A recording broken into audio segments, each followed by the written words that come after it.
पानी छोड़ के बाप रे वो कितने झूठ बजवा गे बाप रे बाप, कितने झूठ बजवी तू है।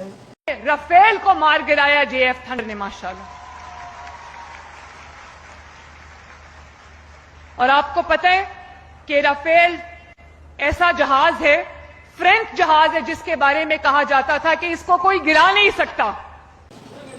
ये मौगी एते तू झूठ क्या बोझे छी गे, मन तो होइया कि ये मोबाइल देखे छी इहे से कपार फोड़ दियो तोरा। एते कहीं झूठ बोल ले। हां मौगी रंडिया ऐसे ही कोन चीज से छौ न अंग के जैसे काट देबो तोरा। आ झूठ जे बोल छी से मुंहे के नहीं थे देबो तोरा। एते कहीं झूठ बोल ले पाकिस्तान के लोग सब हद कर देलके। और आज आपके जेएफ थंडर ने, ये भी मैं पूछना चाहती हूं, आप ये जानते हो कि जेएफ थंडर किसने बनाया था? जे कहै छी ये जेएफ-70 से राफेल के गिरा देली से जेएफ-70 तोहर बाप देने रहो, तोहर शहर देने रहो, शहर के तोहर चाइना जकरा पर तू सबटा खरीदै छी, एको असला काज नहीं करै छु। एहन एहन इक्विपमेंट छै भारत सरकार के पास, हम तो बुझबो न करै छी, पूरा देशो के लोक नहीं बुझै छै। मात्र ओकर 40% तोरा पर यूज केलको हन, 60% बचल छौ।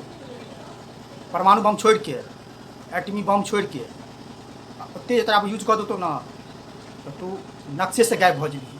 इतने पावर है मोदी सरकार में, इंडियन सरकार में, इंडियन फोर्स में।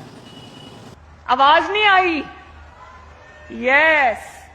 तो देखो आज अल्लाह ताला ने, उन्होंने जो अपने वतन के लिए एक बीज बोया था कई साल पहले, और उस जहाज में जेएफ थंडर में उनकी तस्वीरें भी हैं। उनके बाद आने वाले हुक्मरानों ने सिर्फ उनके बनाए हुए जहाज पे अपनी तस्वीरें खिंचवाई। लेकिन चुप गे झूठिया, इतने झूठ ने बात तो मुंह के थूर दो, चुप।